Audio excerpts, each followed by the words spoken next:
It's November, it's a chili time. And then I thought, hey, it's chili time. We're gonna make the simplest chili con carne, yes we are, that you've ever seen before in your life. It's gonna be a winner. Good luck, me and Rose. Good girl. I always forget to say, please subscribe. So please subscribe. And then you'll get to see all these other really great recipes that we're making. This one, chili con carne, is a real cheat because it's so easy and we don't really make anything. We just assemble stuff. Here goes.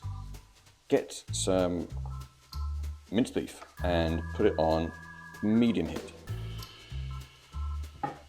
Stir in my chili.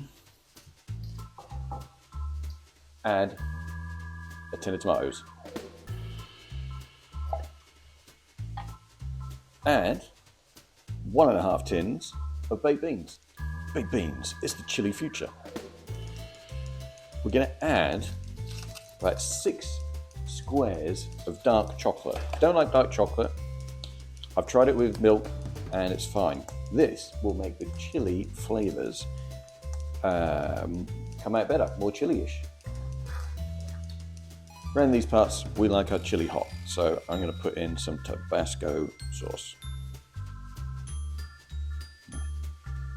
Get into that. Now, I said we were going to cheat with this.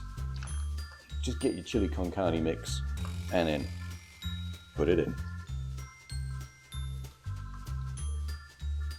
And that's it. You're going to let that simmer for 10 minutes or something like that, and then it's ready to cook. And how easy is that? Now, I don't know what to serve with it. Serve it with some nachos. Serve it with some rice, maybe. You know what? We're in England. Serve it with chips.